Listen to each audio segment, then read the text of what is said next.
There's no way to better understand primates than looking at some specific examples. So let's go over our assignment to investigate a primate species.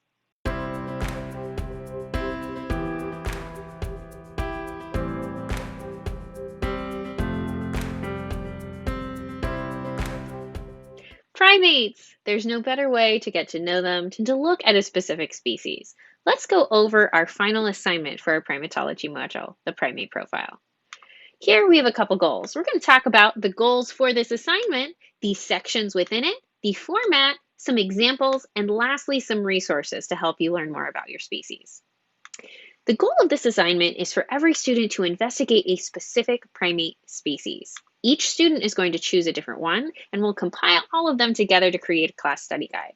Make sure that you carefully choose an actual species and not a larger group. So if you need to, go back and reference the How to Format a Scientific Name, and that will help you figure out whether you've chosen a specific species or not.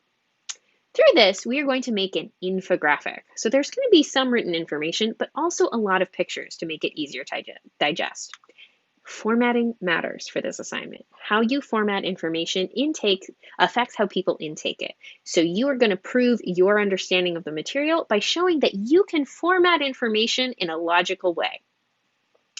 Within this assignment, there's going to be a couple sections. You're going to want to include the name, the taxonomy. Okay, is it a strepsirrhine? Is it a haplorhine? Okay, if it's a haplorhine, is it a tarsier or is it an anthropoid? Tell me all of those different groups that your species belongs to.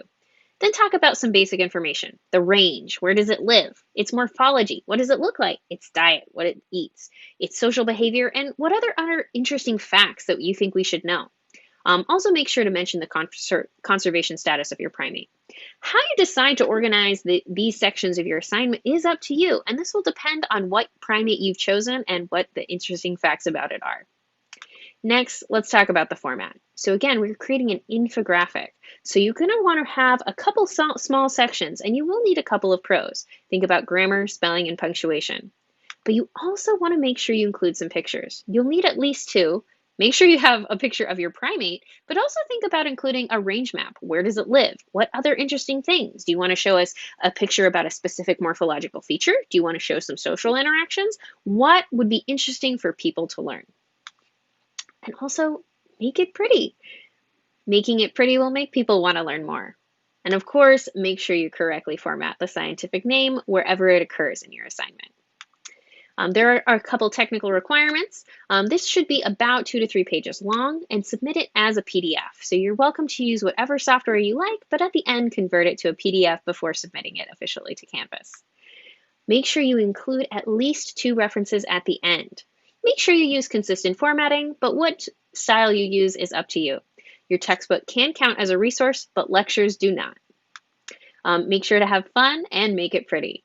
But of course, it always makes more sense if we look at an example. So here's a short one. For example, I chose Tarsius tumpara, or the Siau Island tarsier, which lives unsurprisingly in Siau Island in Indonesia.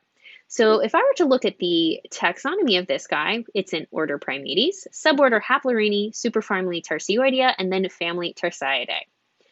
But now let's talk about some interesting facts. So this has a small body, large ears, has this white belly, and a long tail with a tuft at the end. These guys have orbital hypertrophy. Their eyes are super huge. They have very long legs, and they are specialized for jumping. These guys live in small groups, though we actually don't know their mating system. These guys are unfortunately critically endangered. Part of the reason why they're critically endangered is the locals of where they live like to eat them as snack food, which they call tola tola. In your assignment, you're going to want to go a little bit more specific in your specific primate, and you're going to need to include a little bit more information. You'll also need to take care to format it with a little bit more care. Let's look at some student examples. So here we have the Ai and the Emperor Tamarin, and you notice we have a nice picture and we have distinct specific sections with the different pieces of information. You will notice that these two students decided to format it a little bit differently, and that's perfectly all right. Try to format it in a way that is clear and makes sense to you, but still clearly communicates all of the necessary requirements. As you're completing this assignment, here's a couple of resources so you can learn more about your species. First, check out the New England Primate Conservancy. They have a lot of information about different primate groups. Then you can look at Primate Infonet. They also have a news section, so you can see what's going on with primates in the news. I also highly recommend you check out the IUCN Red List. This is where you can go for all official conservation statuses. This is also a great place to discover species names because you can enter a common name and it will give you all species that relate to that common name. So if you were like, okay, I'm interested in gibbons, type in gibbons and see what you find. Lastly, you can also look at GBIF, or the Global Biodiversity Information Facility, and this will help you figure out all the different places your species has been cited. So, what primate do you want to investigate, and what's its scientific name?